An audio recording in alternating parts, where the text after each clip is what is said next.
Dr. Zephyr Nath pressed her long, thin fingers against the observation decks.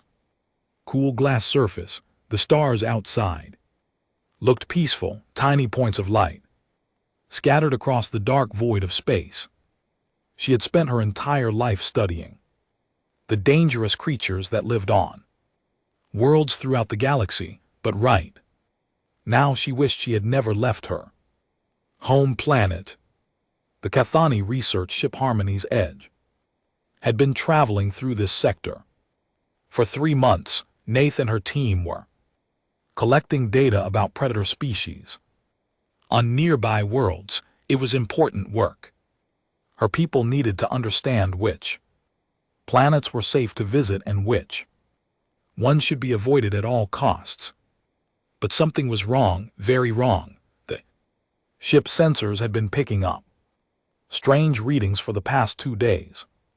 Large objects moving through space, heading directly toward them. At first, the crew thought they might be asteroids or debris from an old battle, but asteroids did not move in perfect formation. Debris did not change course. To intercept other ships, Nath walked quickly through the ship's narrow corridors toward the bridge. Her hooves made soft clicking sounds on the metal floor. The Cathani were a peaceful species. They looked somewhat like Earth's deer, but they walked upright and had developed advanced technology. They had long, graceful necks and large, gentle eyes. Their hands had 4 fingers each, perfect for delicate scientific work. The bridge was buzzing with quiet activity when she arrived. Captain Thalan stood at the center, his ears twitching with worry. Around him, the crew worked at their stations, their movements quick but controlled. Nath had known Vaughn for many years. She had never seen him look so afraid. "Captain," she said softly, "what is the situation?" Vaughn turned to her, his large eyes wide with concern. "Doctor, we are in serious trouble. The objects approaching us are not natural phenomena. They are ships, very large ships." The main view screen flickered to life, showing the space ahead of them. At first, Nath saw nothing but stars. Then the computer enhanced the image, and she gasped. Dozens of dark shapes moved through space like a swarm of insects. They were still far away, but even at this distance she could see they were massive. "What species builds ships like those?" she asked. "We do not know," said Lieutenant Velcomer from his position at the engineering station. "The computer cannot identify their design, but, Doctor, there is something else. Something worse." Vel's hand shook as he worked his controls. A new image appeared on the screen. This one showed energy readings from the approaching ships. The patterns were unlike anything in their databases, but one thing was clear: these ships carried weapons, lots of weapons. "They are not responding to our communication attempts," said Communications Officer Sylvain. Her voice was barely a whisper. "We have tried every known language and communication protocol. They ignore us completely." Nath felt her stomach drop. In all her years of research, she had read about species like this, creatures that took what they wanted and destroyed everything else. Her own people had been lucky. The Kathrani home world was in a quiet part of the galaxy, far from the trade routes and major conflicts. They had never encountered truly aggressive aliens before. "How long until they reach us?" asked Captain Vaughn. "At their current speed, approximately 4 hours. Reported. 4 hours. Nath's mind raced. The Harmony's Edge was a research vessel, not a warship. They had no weapons beyond basic defensive shields. Their engines were designed for efficiency, not speed. There was no way They could outrun ships that size. Captain, I recommend we prepare an emergency broadcast, she said. If we cannot escape, perhaps we can warn others, or maybe someone will help us. Vaughn nodded grimly. Do it.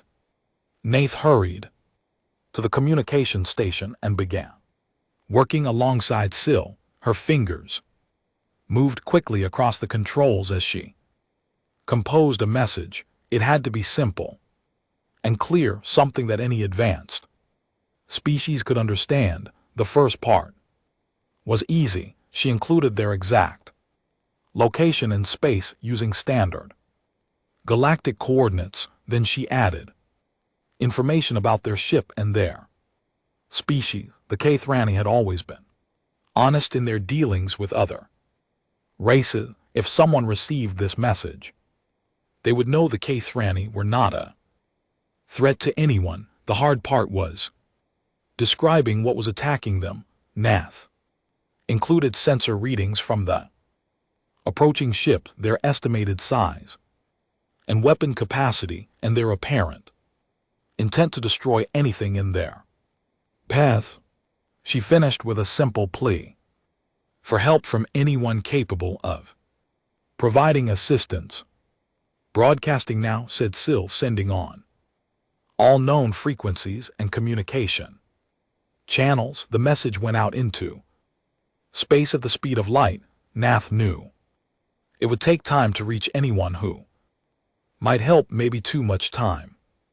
3 hours passed. The attacking ships were now close enough to see clearly on the view screen. They looked like giant spiders made of black metal with long legs that ended in weapon pods. Red lights pulsed along their hulls like beating hearts. Nath counted at least 30 ships, each one larger than the Harmony's Edge. Still no response to our communications, Syl reported. And, Doctor, I am detecting something new. These ships are not just weapons platforms. They are carrying some kind of biological components, living tissue, integrated with their technology. Nath felt her blood turn cold. She had read about species that used biological ships, creatures that were part machine and part living organism. They were usually parasites, things that infected other species and used them as hosts. The galaxy's worst nightmare. Captain, she said urgently, I believe we are facing the Vorak Collective. Everyone on the bridge turned to look at her. The Vorak were legend, a horror story told to frighten children. Species that consumed entire civilizations, turning their victims into mindless drones. Most scientists thought they were extinct, destroyed long ago in some ancient war. That is impossible, whispered Vaughn. The Vorak have not been seen for over 1,000 years. The sensor readings match historical data, Nath said. Biomechanical ships, coordinated movement patterns, complete silence in response to communication attempts. Captain, if I am right, they will not just destroy us. They will try to capture and infect us. The ship suddenly shook as energy beams struck their shields. Red lights flashed on every console as damage reports came in from all over the vessel. Shields at 60%. Vel called out, but Captain, their weapons are designed to disable, not destroy. Dr. Nath is correct. They want us alive. More energy beams hit the ship. Lights flickered and the artificial gravity wavered for a moment. Nath could hear metal creaking under the strain.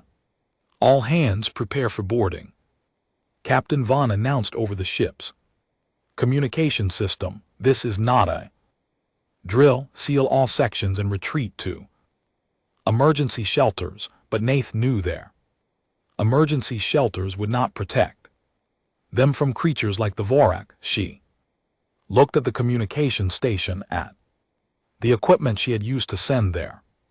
Plea for help, had anyone received it? Was anyone close enough to respond in time? The ship shook again harder this time. Through the view screen she could see smaller craft detaching from the spider-like ships, boarding pods heading straight for them. Doctor, said Syl quietly, I'm receiving responses to our distress call. Nath's heart leaped with hope. How many? Who is responding? Syl's face fell. 17 different species have acknowledged our message, but doctor, they are all too far away to help. The closest fleet would take 6 days to reach us, and most of them are recommending that we surrender rather than resist. 6 days. They had perhaps 6 minutes before the boarding pods reached them. Nath looked around the bridge at her colleagues, her friends, good people who had dedicated their lives to science and learning. They deserved better than this. The ship's hull groaned as something attached to the outer surface, cutting tools began burning through the metal barriers. Soon the Vorak would be inside, and everything would be over. Then Syl gasped, wait, there is one more response. The signal is very faint, but it is close, much closer than they others. Who is it? Vaughn asked. Syl worked frantically at her controls, trying to clean up the signal. The message is coming from the Proxima Centauri system. The species identification is I cannot pronounce. This, they call themselves humans. Commander Jake Morrison stared at the strange message on his screen for the third time. The deep space monitoring station at Proxima Centauri was quiet tonight, just like every other night for the past 2 years. Nothing ever happened out here until now. Lisa, are you sure this translation is correct? He asked the woman sitting at the next console. Communications officer Lisa Park nodded without looking up from her work. Computer ran it through every language database we have. The message is definitely a distress call, Jake, and look at these coordinates. They are only 18 hours away at maximum jump speed. Jake rubbed his tired eyes.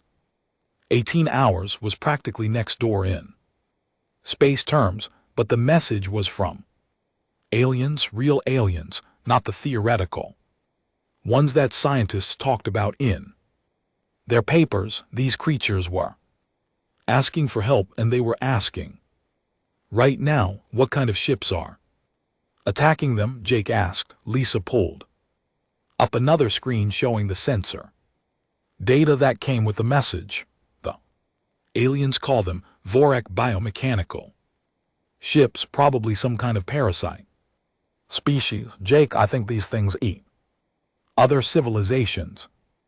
Jake felt his stomach tighten. He had been in the military for 15 years before taking this monitoring job. He knew what real monsters looked like, and these Vorak sounded like the worst kind.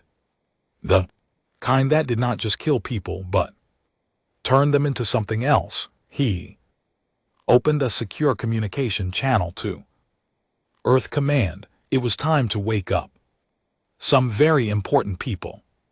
2 hours later, Admiral Tony Blake was standing in the war room at Luna Base, looking at the same data that Jake had discovered. Around him, officers and scientists studied displays showing everything they knew about the distress call. It was not much, but it was enough. How quickly can we get ships to their location? Blake asked. General Patricia Wells, the head of Fleet Operations, consulted her tablet. The Reaper, Predator, and Nightmare are all fueled and ready for long-range deployment. Captain Cole has his crew on standby. We could launch within the hour. Blake nodded. The 3 ships were humanity's newest and most powerful warships. Each one carried enough firepower to level a small moon, if these Vorak wanted to fight humanity, would give them one they would never forget. Do it, Blake ordered, and General, make sure our people understand this is first contact with alien life. We need to make a good impression. Wells smiled grimly. Oh, we will make an impression, sir. The question is whether any of these Vorak will survive to remember it.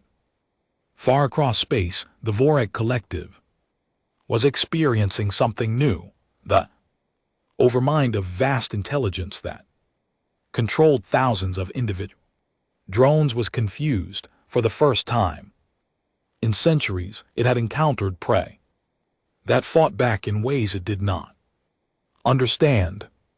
The Kathrani ship was small and weak, exactly the kind of vessel the Vorak preferred to capture, but the creatures inside were not behaving correctly. Instead of surrendering when they realized resistance was hopeless, they had sent messages into space, messages asking for help.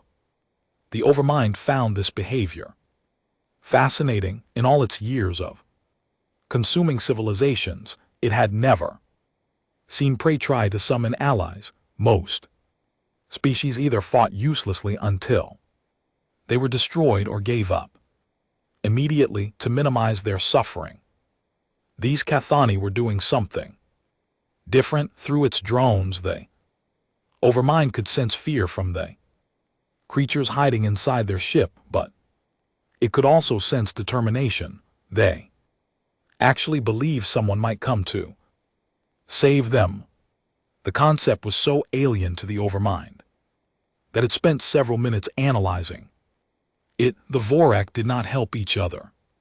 They were all parts of the same consciousness, so the concept of aid was meaningless. When a drone was destroyed, the Overmind simply built another one.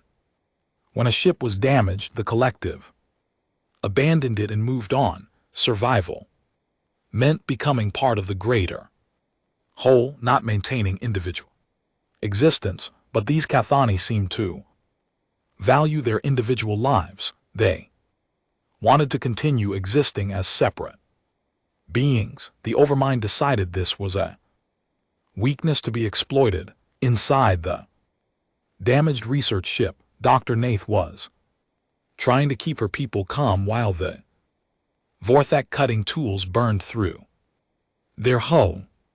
The boarding would begin soon, and once those creatures got inside, there would be nowhere to run. Any word from those humans? Asked Captain Vaughn.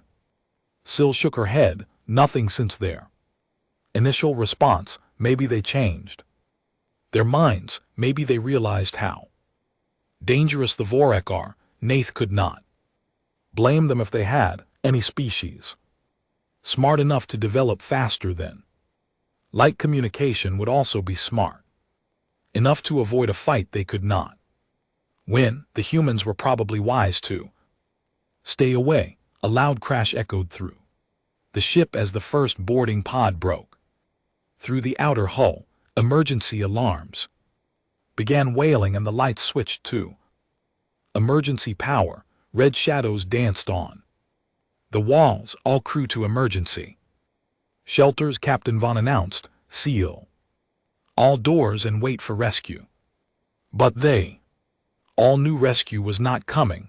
The humans were too far away, and everyone else had already said they could not help. The Cathani would have to face the Vorak alone. Nath grabbed her research tablet and began deleting files. If the Vorak captured her, she did not want them learning about Cathani technology or the location of her home world. At least she could protect her people from sharing her fate. The sounds of cutting tools grew louder. Soon, very soon, the monsters would be inside. Then something impossible happened. The cutting sounds stopped. The emergency alarms went quiet. For a moment, the only sound on the ship was the hum of life support systems. Syl was the first to notice the chain in her sensor readings. Captain, something is happening outside. The Vorak ships they are moving away. From us. Moving away, Vaughn asked. Why would they do that? Syl worked frantically at her console, trying to understand what her sensors were telling her. I am detecting new ships, Captain, 3 of them. Approaching fast, very fast. The main view screen flickered to life, showing the space around their ship. The Vorak vessels were backing away from the Harmony's edge, their weapons turning to face some new threat, and there, emerging from the darkness between the stars, came 3 ships unlike anything Nath had ever seen. They were not beautiful like Cathani vessels with their smooth curves and elegant lines. They were not organic like Vorak ships with their twisted biomechanical designs. These ships looked like they had been built for one purpose only: war. Each human ship was a kilometer long, covered in weapon ports and armor plating. They moved through space with deadly grace, like predators stalking their prey. Red and blue lights pulsed along their hulls, and Nath could see smaller craft launching from their hangar bays. Are those the humans? Whispered Vel. Before anyone could answer, the human ships opened fire. The weapons were unlike anything in Nath's experience. Instead of energy beams or plasma bolts, the humans used physical projectiles that moved at incredible speeds. Metal slugs the size of spacecraft struck the Vorth vessels with devastating force, tearing through their biomechanical armor like it was made of paper. But that was not the strangest part. The strangest part was how the humans fought. The Vorak moved as one mind, their ships coordinating perfectly because they were controlled by a single intelligence. Nath had expected the humans to fight the same way, with rigid discipline and mechanical precision. Instead, each human ship seemed to be making its own decisions. They split up, attacking from different angles. They used different weapons and different tactics. It was like watching 3 separate battles happening at the same time, but somehow they all worked together perfectly. One human ship, the largest of the 3, positioned itself between the Harmony's edge and the main Vorak fleet. Its weapons fired continuously, creating a barrier of destruction that no Vorak ship could cross. The second ship circled around to attack from the side, its missiles striking weak points in the enemy vessels with surgical precision. The third ship launched waves of small fighters that swarmed through the Vorak formation like angry insects. The Vorak, for the first time in their history, were completely outmatched. How are they doing this? Nath asked in amazement. Syl was monitoring human communications, trying to understand their coordination.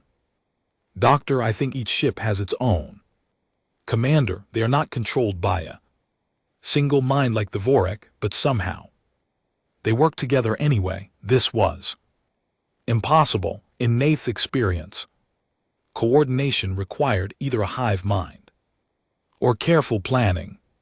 But these humans seemed to be making up their strategy as they went along, adapting to each new situation instantly. A new voice came over the communication system, speaking in heavily accented but understandable Kathrani, alien vessel. This is Captain Ryan Cole of the Earth ship Reaper. Are you still intact? Do you need medical assistance?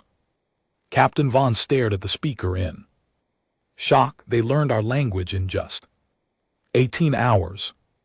Kathrani vessel, please respond. The human voice continued. We are here to help, but we need to know your status. Vaughn fumbled for the communication controls. This is Captain Thin of the research. Ship Harmony's edge. We are damaged but intact. How did you learn to speak our language so quickly? There was a pause. Then a sound that might have been laughter. Captain, we had a long trip to get here, and your distress message included language samples. Staff. Sergeant Amy Foster crouched behind a damaged wall inside the Cathani research ship. Her squad had boarded the vessel 10 minutes ago to hunt down Vorak infiltrators, and already they had found 3 of the biomechanical creatures hiding in the lower decks. Contact 12M. Ahead, whispered Corporal Ben Watson. Through the radio, 2 hostiles in the ventilation system. Amy checked her thermal scanner. The device showed heat signatures through the walls, revealing exactly where the Vorak drones were trying to hide. She smiled grimly. These aliens clearly had no idea what they were dealing with. Maria flank left. Ben, stay center. I will take the right, she ordered. Remember, these things can infect you through direct contact. Keep your distance and use your weapons. Private Maria Santos nodded and moved silently down the corridor. Her armor made no sound on the metal floor. Human military technology included sound dampeners that made their soldiers nearly invisible to most alien senses. The Vorak had made a mistake when they decided to board the ship. They were used to fighting creatures that panicked under pressure, that made noise and gave away their positions. But humans had been hunting each other for thousands of years before they ever reached space. They knew how to move quietly, how to think ahead, and how to kill efficiently. Amy activated her motion detector and watched the small screen. The Vorak were moving through the air, vents above them, trying to get behind the human soldiers. It was a good plan. It might have worked against the gentle Kathrani, but Amy had fought in urban combat zones on 3 different worlds. She had hunted terrorists through the ruins of bombed cities and tracked enemy soldiers across frozen wastelands.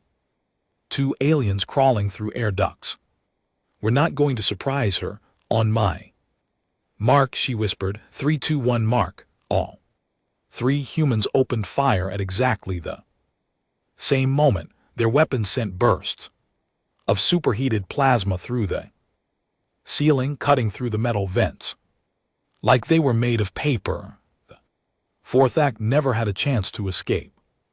2 alien bodies crashed to the floor in pieces. Amy walked over to examine them, keeping her weapon ready.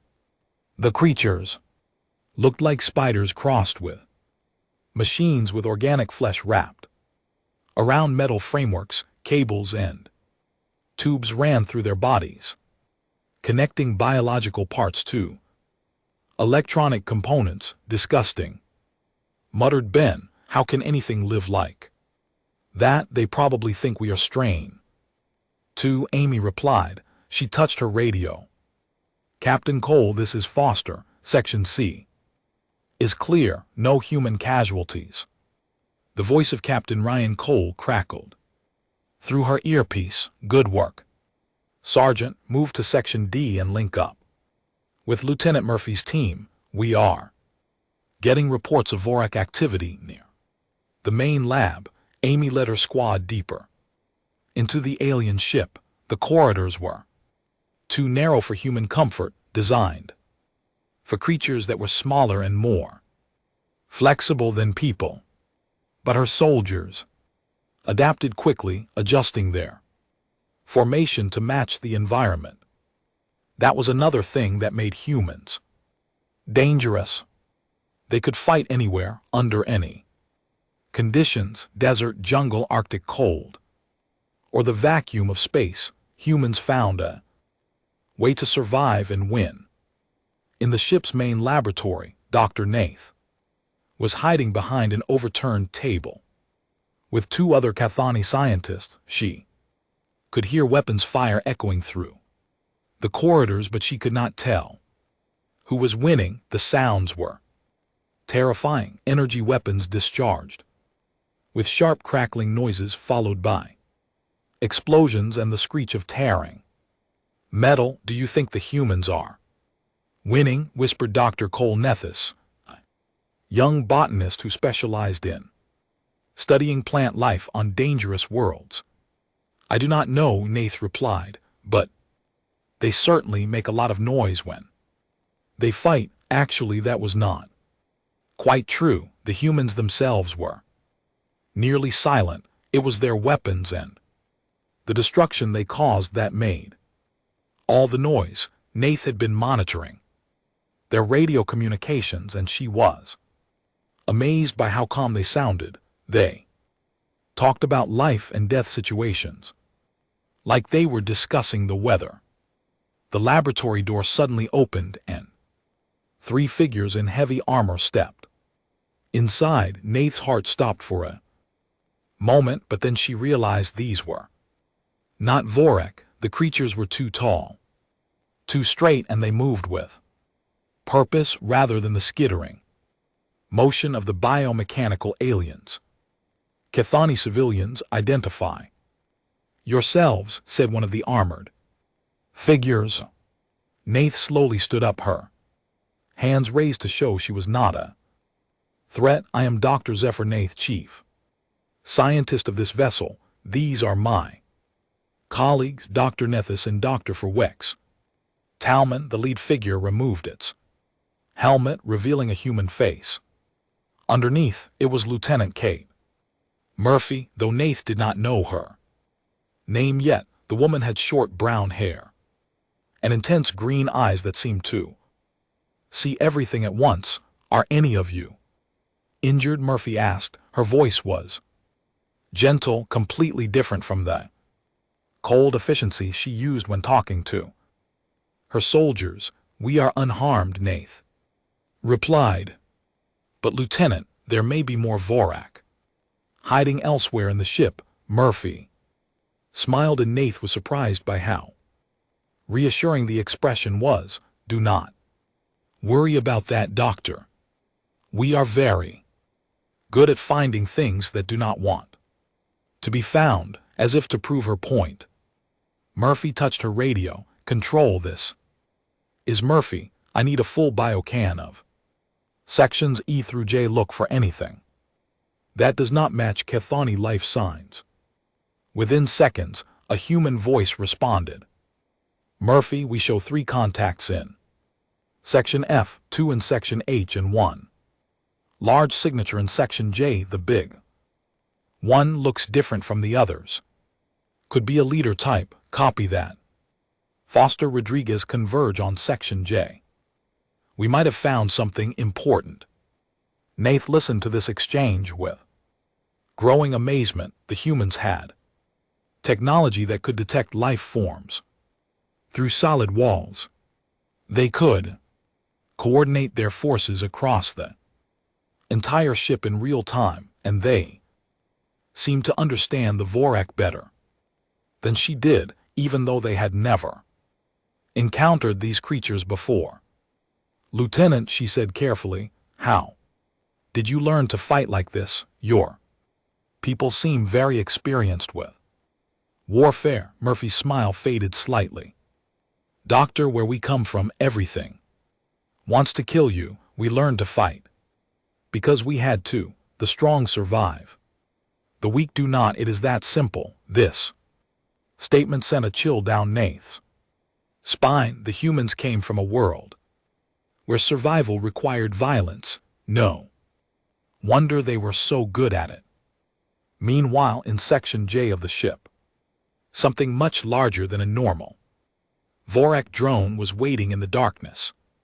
This was a secondary vessel, a creature that served as a field commander for the Overmind. It was 3 times the size of a regular drone, with more advanced weapons and much greater intelligence.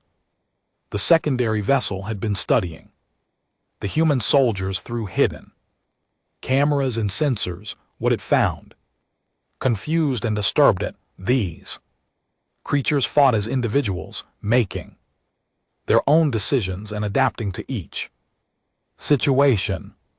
But somehow they also worked together, better than any hive mind the Vork had ever encountered. Even more disturbing was their apparent lack of fear. The Vork used terror as a weapon, counting on their enemies to panic and make mistakes, but these humans seemed to enjoy combat. They made jokes over their radios and congratulated each other on successful kills. The secondary vessel decided to try a different approach. Instead of hiding and ambushing the humans, it would attempt to infect one of them directly. The Vork had never failed to convert a captured enemy into a new drone. It did not have to wait long. Sergeant Alex Turner entered the section alone, moving carefully with his weapon ready. He was scouting ahead of his team, looking for threats. The secondary vessel crouched in the shadows above him, ready to drop down and inject its conversion fluid directly into the human's bloodstream. Turner stopped directly below the alien's hiding place and looked around the room. His thermal scanner showed the area was clear, but something felt wrong. In 20 years of military service, he had learned to trust his instincts. "This is Turner," he said into his radio. "Something does not feel right in here. I am going to check the ceiling." Before he could move, the secondary vessel dropped down on top of him. Its needle-like appendages pierced his armor at the joints, injecting alien chemicals into his body. Turner felt burning pain shoot through his bloodstream as foreign organisms began attacking his immune system. But then something unexpected happened. Instead of falling unconscious and beginning his conversion to a Vork drone, Turner got angry. "You picked the wrong human to mess with," he growled, grabbing the alien creature and throwing it against the wall with tremendous force. The secondary vessel was stunned. The conversion process should have begun immediately. The human should be losing consciousness as his nervous system was taken over by Vork biology. Instead, Turner was fighting back with even greater fury than before. "Foster, Murphy, I need backup in Section J," Turner called out even as he struggled with the alien. "And somebody bring a medic. I think this thing just tried to turn me into one of them." The injection sights on Turner's arms were turning black as his immune system fought desperately against the alien infection. But instead of weakening him, the battle seemed to make him stronger. He punched the secondary vessel repeatedly, his armored fists cracking its biomechanical shell. "How are you resisting?" the alien asked in broken English. It was the first time any Vork had spoken to a human. Dr. Nith sat in her laboratory staring at the data terminal. In front of her, the fighting was over. The Vork were dead or retreating. Her people were safe, but she could not stop thinking about what she had witnessed. The humans had given her access to some of their databases so she could learn about their species. What she found there made her question everything she thought she knew about intelligent life. In the galaxy, Earth was a nightmare world. The file showed a planet where every form of life was locked in constant struggle for survival. Creatures ate other creatures. Plants produced poisons to kill anything that tried to consume them. Even the weather was violent, with massive storms that could destroy entire regions.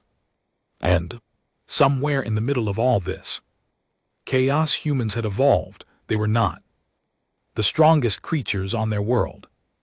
The file showed animals called elephants, and bears that could crush a human. Easily, they were not the fastest. Things called cheetahs could run 3 times faster than any human. They were not the most dangerous. Creatures called sharks and crocodiles killed more efficiently than any human could without tools, but humans were the smartest, and they used that intelligence in ways that terrified Nath. Every advancement in human technology had started as a weapon, or could become one. Fire was used to cook food, but also to burn enemies. Metal was shaped into tools, but also into swords and guns. They had even learned to split atoms, the basic building blocks of matter, and turned that knowledge into bombs that could destroy entire cities. The most disturbing part was how casually the humans talked about violence. Their entertainment included stories about war and conflict. Their sports involved organized fighting. Children played games that simulated combat. Violence was not something humans did when they had no choice. It was part of who they were. Dr. Nath, she looked up to see Captain Ryan Cole standing in the doorway of her laboratory. The human officer had removed his armor and was wearing a simple blue uniform without the intimidating military gear. He looked almost ordinary, almost harmless. But Nath had seen the weapon readings from his ship. She knew what this ordinary-looking man was capable of. "Captain Cole," she said, trying to keep her voice steady, "thank you again for saving us. I was just learning about your people." Cole smiled and gestured toward the screen showing Earth's violent history. "Pretty scary stuff, right? I imagine it is quite different from your world." "Very different," Nath admitted. "Captain, may I ask you something? Why did you help us?" "You do not know anything about the Kathrani. We could have been criminals or enemies." Cole sat down across from her, his expression becoming more serious. "Doctor, we listened to your distress call. We heard the fear in your voices, and we analyzed the data you sent about the Vorek. Anyone being attacked by creatures like that deserves help. But you risked your lives for strangers. Your people could have been killed. Some probably will be before this is over," Cole said quietly. "But that is what we do. Humans protect those who cannot protect themselves. It is one of the few things we all agree on." Nath studied his face, looking for signs of deception, but the human seemed completely sincere. "I do not understand. Your species is clearly built for war. Everything about you suggests you should be conquerors, not protectors." Cole was quiet for a moment, considering his answer. "Doctor, do you know what the worst enemy of a human is?" "Another human." "Exactly. We spent thousands of years fighting each other, wars that killed millions of people, weapons that could end all life on our planet. We nearly destroyed ourselves dozens of times. What stopped you? We learned that our greatest strength was not our ability to fight, but our ability to choose who we fight for," Cole explained. "A human will die to protect his family. A group of humans will die to protect their community, and eventually we decided that all of humanity was our community." Nath felt a chill run down her spine. "And now you have expanded that community to include other species. Why not? The Vorek are clearly the enemy of all intelligent life. That makes every other species our allies." This was both comforting and terrifying. The humans were offering protection, but they were also demonstrating that they considered themselves the guardians of The galaxy they had appointed themselves as protectors without asking anyone's permission. On the bridge of the UES Reaper, Major Chris Kelly was analyzing captured Vorthak technology with Dr. Janet Lee, the fleet specialist in alien biology. What they found confirmed their worst fears about the biomechanical species. The Vorek are not just parasites, Dr. Lee explained to the assembled officers. They are a plague. Look at this data. From their ship's memory cores, the main screen showed a map of the galaxy with hundreds of red dots scattered across it. Each dot represented a civilization that the Vorek had consumed over the past 1,000 years. They start with isolated colonies and weak species, Dr. Lee continued. They convert the population into drones, then use those new forces to attack stronger civilizations. Each victory makes them more powerful. Captain Helen Gray of the UES Predator studied the display with growing concern. How many species have they destroyed? At least 300 that we can identify, Kelly replied. And Dr. show them the projection. Dr. Lee activated another display showing the Vorek's probable expansion pattern based on their historical behavior. They should have consumed the entire galaxy within another 500 years. The only reason they have not is because they move slowly and carefully, never attacking anyone strong enough to seriously threaten them until now, added Captain Nick Barnes of the UES Nightmare. They attacked the Kethrani because they thought it was a simple research vessel. They had no idea anyone would respond to the distress call. The implications were clear. The Vorek had been operating under the assumption that every species in the galaxy was either too weak to resist them or too afraid to interfere with their expansion. The arrival of humanity had destroyed that assumption completely. Admiral Blake's voice came through the communication system from his flagship. In Earth space, captains, what is your assessment of the Vorek threat, sir? These creatures represent an extinction level threat to all intelligent life in the galaxy, Captain Cole reported. They cannot be negotiated with. They cannot be converted to peaceful behavior, and they will never stop expanding until they are completely destroyed, and our chances of stopping them. The three ship commanders looked at each other before Cole answered. Admir, based on what we have seen so far, I do not think they can stop us. Their technology is advanced, but it is designed for fighting prey, not predators. They have never encountered a species that fights back effectively.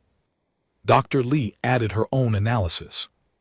Sir, the Vorek psychology is completely predictable. They think like a hive mind because that is what they are, but humans think like individuals, which makes our tactics impossible for them to predict or counter. In the depths of space, the Vorek overmind was experiencing something it had never felt before.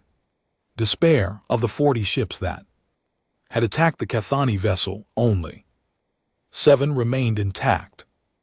The rest had been destroyed by weapons and tactics the overmind could not understand. The humans fought like no species the Vorek had ever encountered. They moved in coordinated groups, but each group acted independently.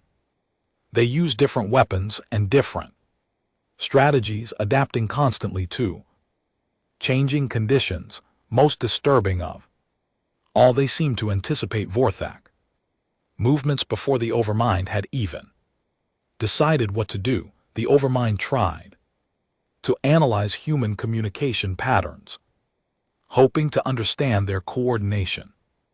Methods, what it found made no sense. The humans talked constantly during battle, sharing information and making jokes. They treated combat like a social activity rather than a life or death struggle. Even worse, the humans appeared to be learning. Each exchange of weapons fire taught them something new about Vorak capabilities. They were already adapting their tactics to be more effective against biomechanical ships. The Overmind sent a message to all Vorak forces throughout the galaxy. New species encountered, threat level maximum, avoid contact until assessment complete. But it was already too late. For that, Pilot Commander Steve Hayes and his squadron of human fighters were pursuing the retreating Vorak ships, their sensors mapping every detail of alien technology and behavior. Control. This is Hayes, Steve reported to the Reaper. The remaining hostiles are heading for deep space, but we are staying with them. I want to see where they go when they think they are safe. Each human pilot flew independently, following their own instincts and training, but somehow they maintained perfect formation while pursuing targets that moved in completely predictable patterns. The Vortex ships fled in straight lines toward predetermined rally points, exactly what a hive mind would do when faced with unexpected resistance. Hayes, this is Captain Cole. Do not engage unless they turn to fight. We want to know how many of them there are and where they come from. Copy that, sir. But Captain, I do not think these things understand what they are dealing with. They keep trying the same tactics over and over. Steve was right. The Vorak were incapable of the kind of creative thinking that had made humans dominant on their home world. They could adapt to new situations, but only slowly and within predetermined parameters. 3 days after the battle, Dr. Nath stood on the observation deck of the UES Reaper, looking out at the wreckage. Floating in space, pieces of Vorak ships drifted slowly past the windows, their biomechanical components dark and lifeless. The human cleanup crews were systematically destroying every fragment to prevent any chance of the alien technology being recovered and rebuilt. Captain Cole approached her quietly, carrying 2 cups of a hot human beverage called coffee. He offered one to her and she accepted it gratefully. The Kathrani had been living on emergency rations for days and the rich smell was comforting. How are your people doing, Doctor? Cole asked. They are frightened, Nath admitted, not of the Vorak anymore, but of what comes next. We have never encountered a species like yours before. Cole sipped his coffee thoughtfully. I can understand that. We probably seem pretty terrifying from your perspective. You do, Nath said honestly, but you also saved us. I'm trying to reconcile those 2 facts. They stood in comfortable silence for a moment, watching the human ships moving through the debris field. Even in cleanup operations, the humans moved with military precision. Every action was planned and coordinated, yet each crew seemed to operate independently. Captain, may I ask you something? Nath said, what will your people do now? You have seen the Vorak threat. Will you hunt them down across the galaxy? Cole's expression became serious. That is not my decision to make, Doctor, but if I had to guess, I would say, yes, we cannot leave creatures like that free to attack innocent people. This was what Nath had been afraid of. The humans were about to declare war on the Vorak Collective, a conflict that would span the entire galaxy, and based on what she had seen, the humans would Probably win. What about the rest of us, she asked, the peaceful species, who just want to be left alone. You will be left alone as long as you want to be, Cole assured her, but, Doctor, the galaxy is going to change. There are monsters out there, and now there are monsters willing to fight. Them, the age of being defenseless is over. On the bridge of the UES Nightmare, Captain Nick Barnes was coordinating with Admiral Blake back on Luna Base. The conversation was being recorded and transmitted to government leaders across human space. Admiral, we have confirmed the location of at least 12 Vorak stronghold systems. Barnes reported, each one contains multiple colonies of converted species and ship construction facilities. Based on our analysis, the total Vorak fleet numbers in the thousands. Admiral Blake's voice was grim. That is a significant force, Captain. What is your assessment of our chances in a full-scale conflict? Sir, the Vorak have superior numbers, but their technology is not designed for fighting an opponent. Like us, they rely on overwhelming weaker enemies and converting survivors against a species that cannot be converted and fights back effectively. They are at a severe disadvantage. Commander Laura Phillips Barnes, tactical officer, added her analysis. Admiral, the biggest challenge will be logistics. The Vorthak territories cover a significant portion of the galaxy. We would need to establish supply lines and coordinate attacks across hundreds of star systems. How long would such a campaign take? Barnes considered the question carefully. With our current fleet strength, probably 15 to 20 years to completely eliminate the Vorak presence. But sir, we would not be fighting alone. Many of the species they have attacked are still struggling against Vorak outposts. If we coordinate with them, we could reduce that time significantly. The implications were staggering. Humanity was preparing to liberate an entire galaxy, fighting a war on a scale never before imagined. Lieutenant Commander Tim Brooks, the communications officer, interrupted the conversation. Captain, we are receiving a priority transmission from the Kathrani government. They want to speak with our leadership about formal diplomatic relations. This was the moment everyone had been waiting for. First contact with an alien government, the beginning of humanity's entry into galactic civilization. Put them through, Barnes. The main screen flickered to life, showing a group of Kathani officials seated around a curved table. They looked nervous but determined. At the center sat an elderly female with intricate markings around her large eyes. I am Chancellor Vel Morana of the Kathrani Republic, she said in careful English. On behalf of my people, I wish to thank you for saving our research vessel and protecting our citizens. Admiral Blake's image appeared on a secondary screen as the transmission was relayed to Luna Base. Chancellor, I am Admiral Tony Blake of the Earth Defense Force. We were honored to help your people in their time of need.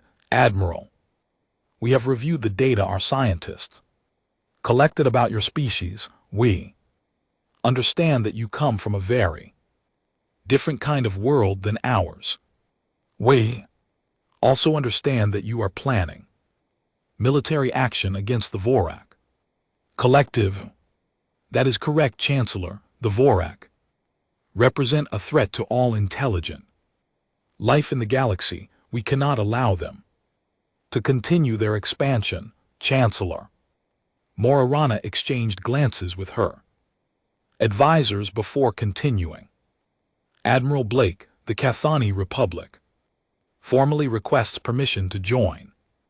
This campaign, we cannot offer military assistance as we have no warships or soldiers, but we can provide intelligence, supply support, and medical aid.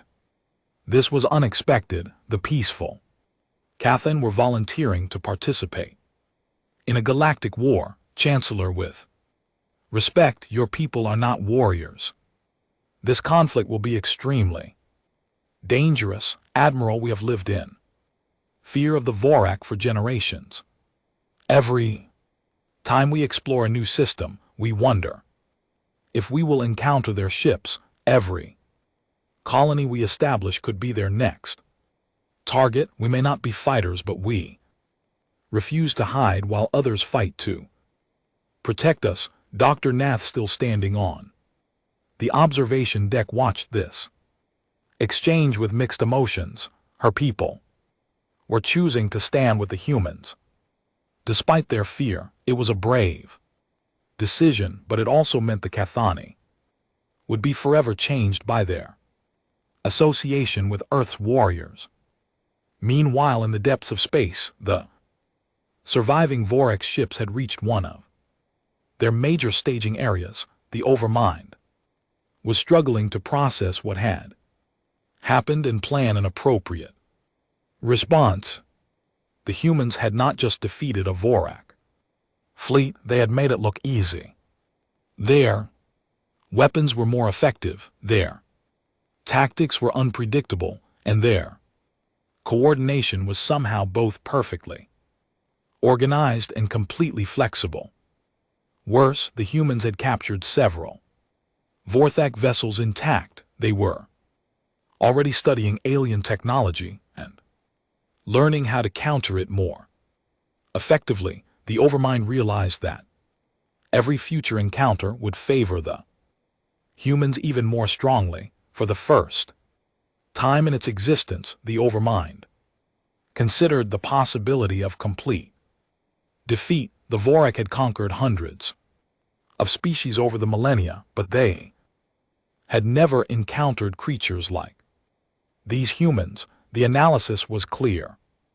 The humans were apex predators from a world where only the strongest and most adaptable survived.